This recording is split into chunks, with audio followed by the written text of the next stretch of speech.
So this is an information session for the 2026 research days here at TRAJECTS.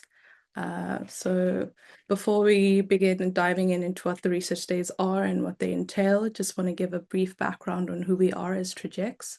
So we are the Transnational Center for Just Transitions in Energy, Climate and Sustainability, and we are one of 4 DAAD-funded global climate centers. And we have bases in Colombia, South Africa, and Germany. And our main aim, one of our main aims rather, is to support and strengthen transnational South-South-North exchange, research, and capacity building towards sustainable future. This can be achieved through our main objectives, which are mitigating climate change by phasing out fossil fuels, sustainable integration of renewable energy systems, and socio-ecological transitions in critical areas with an emphasis on regions highly dependent on fossil fuels. Just to give you an idea of what the research days are, they are short-term, fully funded on-site research days at partner host institutions in Germany, South Africa, and Latin America, with the standard duration of around 3 months. And in our first phase, which ran between 2021 and 2025, we granted a total of 100 research days, which can be aggregated to 77 junior research days and 23 senior research days. And we're super proud of this initiative, as our recipients have gone on to produce very impactful work during their research days. And speaking of the impactful work, if you are interested, you can look through some of the reports and posters that detail past research days that have been held in our first phase, and this can be found under our resources tab on our website. So to walk you through the process of the research days is the application process. So to apply for a research day, you'll need to apply through our website, which is www.trajects.org. And once you land on our landing page, we'll then navigate to the top end of our website, where you'll click on the Calls and Opportunities tab. Here you will find this that lands to you, and you'll find 3 of the calls that are currently live on our page. But of interest and specific to this info session is the call for applications for TRAJECTS Research Days 2026 with the code 114, and you will click there. Thereafter, it will navigate you to the webpage that details the research days, what they are, what they entail, length, funding, just a brief overview of that. But of importance that we would like to signal in this call is the files and documentation that you require before you actually apply, because these documents give you greater details on the process itself. So just to walk you through the process, the first document provides a detailed account of the research days, from the scope of the funding, eligibility requirements, as well as the selection process following the conclusion of the application stage. Then number 2, which is list of placement offers. This document provides you with a list of placements available for application. So we highly encourage you to navigate the description of all the offers before you apply, and also be cognizant of the placement codes, as when you're filling out the application form on our website, you would need to indicate which placement you're applying for. Then we'd just like to cast our focus on the last document, which is the TRAJECT Self-Declaration Guide. So from experiences within our first phase and from decades of experience and research within community engagements, we can confirm that most of the time we've recognized that transitions are complex and very uneven and locally specific. So their impacts are very varied and often exceed the scope of conventional techno-economic approaches. So one of our outcomes or key intentions with the project is to provide opportunities for diverse and vulnerable or underrepresented groups or individuals across society through our study, research, and transdisciplinary capacities. And so with this guide, it just gives you an idea of how, if you are comfortable how to then write about how your experience as being from a diverse, vulnerable, or underrepresented group has either been of benefit or impediment in the climate sustainability and just transition space. So thereafter, after you've reviewed all the documents required for the stay that you'll be applying for, you'll navigate to the top end of the page with, for the applications, which then you'll press the apply button here. And then there a pop-up web form will pop up, and then you'll fill out accordingly the details that are required, as well as upload all the documents required. Please note that the application form cannot be saved and filled out at a later date, so please give yourself enough time to upload and fill out the form accordingly. And it's one application form per placement. So if you want to apply to more than one placement, you'll need to submit applications accordingly. So just a brief overview of the required documents for a research day. These are just the baseline. Each call will then have a specified number of other documents that they require. So it's the online form that you'll find on the TRAJECTS website, the CV in the host institution's language. This will also be specified on the call on the placement that you're applying for. A copy of your diploma degrees or degree, a motivation letter in the host institution's language, if applicable, current affiliation with a TRAJECTS network partner. If applicable, again, a self-declaration letter belonging to an underrepresented, diverse, or vulnerable group. And lastly, other requested documentation by the host institution. This could also include proof of language skills. So just to go over the process and timeline. So currently we are on the calls for applications. This is mostly for your attention, which the deadline is the 27th of March, 2026. After this process, then we will go through a selection process. Here, it involves the TRAJECTS team, which is the ones that have been introduced to you in this call, as well as the host organizations. And this is done in two parts. So our selection process has a stage one, in which the TRAJECTS coordination team will verify the eligibility of the application, review the completeness and the submission of the documentation, as well as score eligible applications according to the criteria that's in the first document of the files that you'll find on our website. And then if applications do not meet the eligibility requirements or are incomplete, your application will not be considered further, and we will not reach out for you to complete any missing documentation. So please be cognizant when you do apply that you have all the documents necessary for the placement. Thereafter, the highest ranked candidates per placement will be shortlisted and forwarded to the respective host organization, and this will then complete stage one of the review process.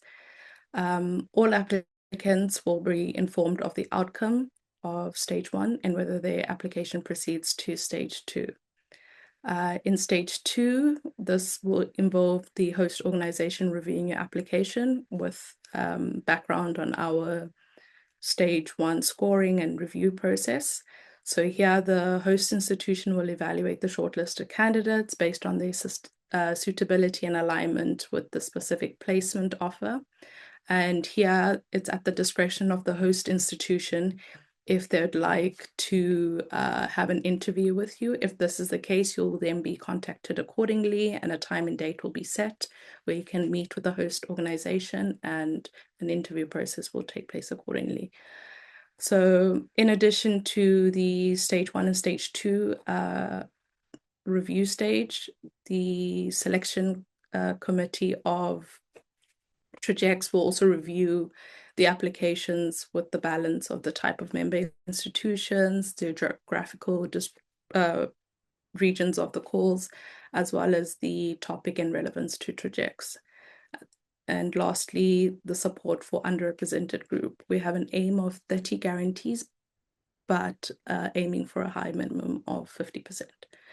Thereafter, the selection process has concluded and successful candidates have been notified of the placements. We will then move on to the formalization of the mobility. So during this stage, successful candidates would have been notified, and they have the opportunity to either accept or decline the placement. So here you'll be informed via email, and you'll have a period of time to either accept or decline the placement. After this, then, with everything formalized between the applicant and the host organization, travel and stay preparations are done. So in this stage, all necessary accommodation, travel, visa, all preparations required for you to embark on your research day would need to be undertaken.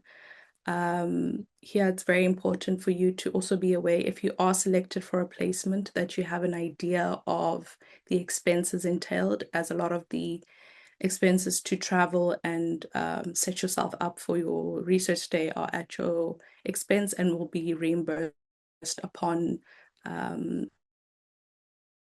presentation of the required receipts.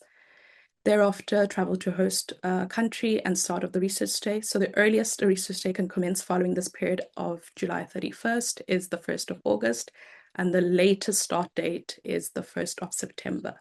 So with conclusion of this day in 30 November. So this is the implementation of your stay. So it's only a maximum of 3 months. It cannot go over the 30th of November.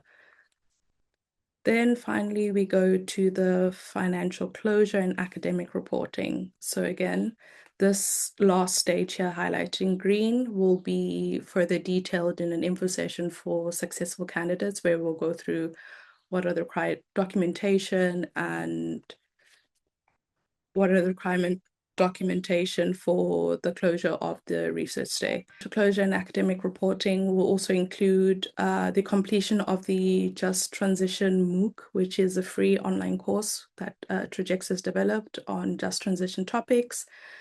Final report needs to be submitted, as well as a policy brief that will be agreed upon between yourselves, the host institution, and us as TRAJECTS.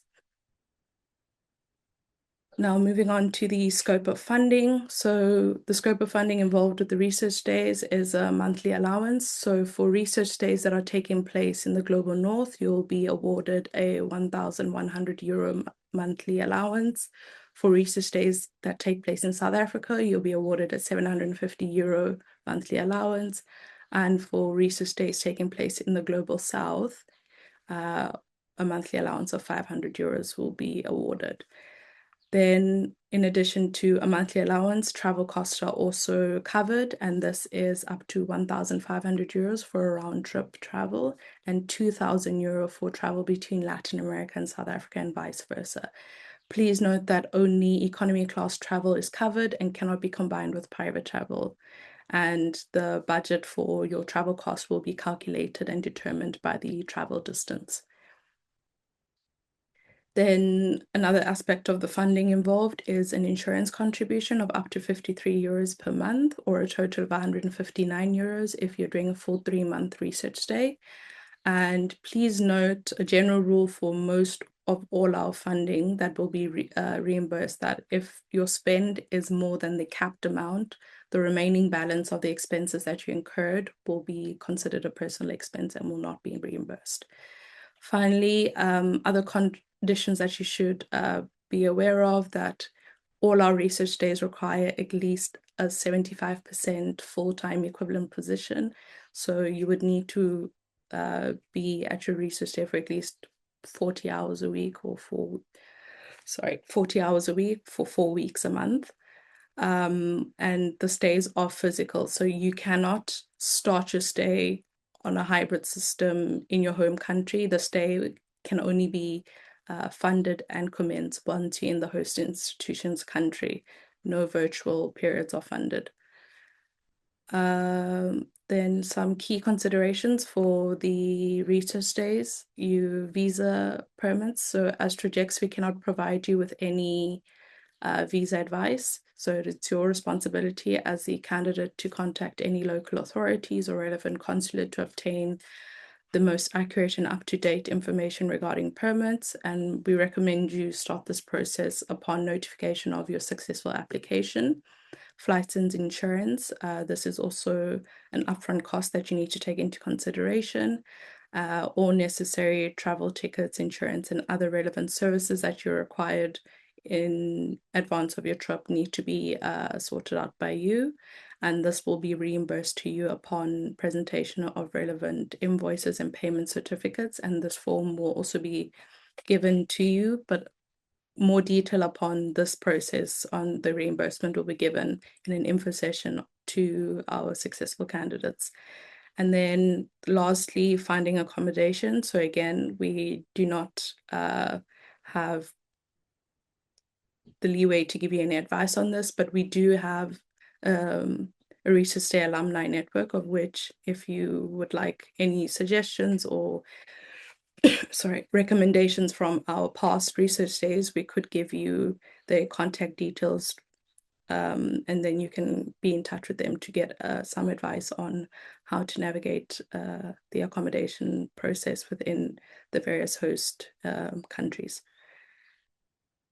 So we're coming to the end of the presentation. So if you have any other questions regarding the Research Day process and that have not been addressed through you going through the files on our website, please contact us with the respective email addresses and to the respective locale of the placement so that we can give you proper answers to whatever inquiries you may have. I think that's all from our presentation. Thank you for taking the time, and apologies for any interruptions in between. If you have any questions right now, we're more than welcome to answer them. One more. Yes, so you can submit more than one application. So if you go to document number 2 on the list, it will show you all the applications that are available to apply for. And then every time you click the apply button, please be cognizant of the placement code. I can just share the document now so you're aware of what I mean by placement code. This is the application form that you have for the research days. So you'll put in your first name, your last name, your identity. So this will be your national identity number or your passport number. And then you'll enter that detail there.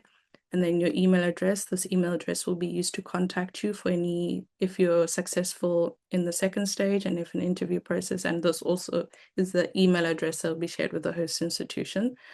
And then you'll confirm your email again, and then your local cell phone number. Please include your country code and the country you're from, the city, and your address. Thereafter, this section of the application is where you detail the placement. So they're here. So these are the placement codes that correspond to the placement IDs that are in the document number 2 of the files on our website. So if you click that one, that means when you submit this application, we can correspond your application to this code and see whether you're eligible for the application placement. For the placement that you have applied for. And then you'll upload all your documents to in the relevant subsections, and then you'll complete the application form and click submit. So if any of these other documents that are required are missing, I think it will prompt you to check that all the documentation that's required need to be resubmitted before you click submit. I hope that answers your question.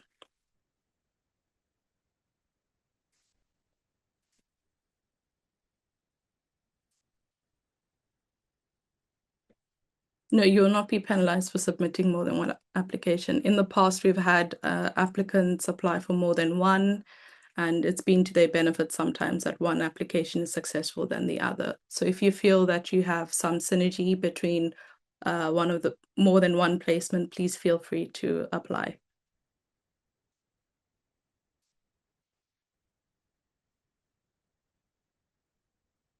So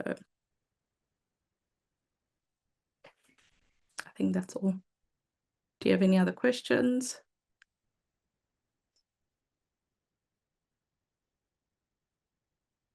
Nope. Okay, I think we'll conclude our info session. Thank you again for taking the time, and we will look forward to receiving your applications, and have a lovely rest of your morning or afternoon, depending on where you're joining us from.